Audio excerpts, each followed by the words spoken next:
எல்லோருக்கும் எல்லாம் கொடுப்பவன் இறைவன் ஒருவனே. இல்லாதவர்களுக்கும் இயலாதவர்களுக்கும் இக்கட்டான நிலைமையில் உள்ளவர்களுக்கும் நம்மால் முடிந்தளவு எந்த ஒரு எதிர்பார்ப்பும் இல்லாமல் உதவி செய்தால் நாமும் இறைவனே.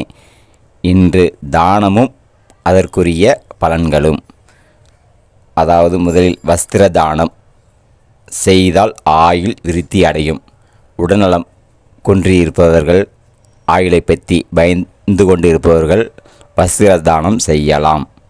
பூமி தானம் செய்தால் பிரம்மலோகம் அடையலாம், அதாவது சொர்க்கலோகம் அடையலாம். நாம் செய்த பாவங்கள் கழிந்து சொர்க்கலோகம் அடையலாம். அதேபோல் வெண்கல பாத்திரத்தில் தேன் ஊற்றி தானமாக கொடுத்தால் புத்திர பாக்கியம் கிட்டும். அதாவது இது குழந்தை இல்லாதவர்கள் இந்த தானம் செய்யலாம்.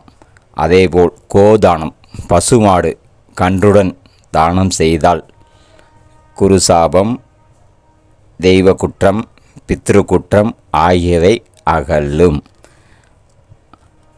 நெல்லிக்கனி தானம் செய்தால் ஞானம் உண்டாகும்.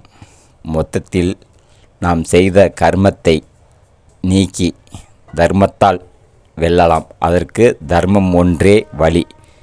தர்மம் செய்யுங்கள், வாழ்வில் வெற்றியை அடையுங்கள். வாழ்க வளமுடன்.